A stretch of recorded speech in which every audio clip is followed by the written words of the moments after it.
አስደናቂ የውድድር ዓመትን ከፓሪስ ሴን ጀርሜን ጋር እያሳለፈ የሚገኘው ፈረንሳዊው ኮከብ ኦስማን ዴምቤሌ የሻምፒዮንስ ሊግ ዋንጫን ካነሳ የ2025ቱ የባለን ዶር ሽልማትን ለማሸነፍ የተሻለ ዕድልን መያዙ እየተነገረለት ይገኛል።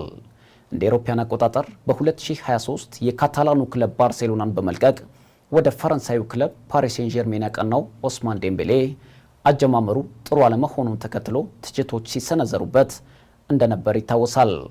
በውድድር ዓመቱ ጅማሬ ላይ ከስፔናዊው አሰልጣኝ ሉዊስ ኤንሪኬ ጋር በገባው ሰጥ አገባ ምክንያት የፓሪሱን ክለብ ለመልቀቅ ተቃርቦ የነበረው ፈረንሳዊው የፊት መስመር ተጫዋች ከንግግሮች በኋላ በክለቡ በመቀጠል ምርጥ ብቃቱን ማሳየት ችሏል።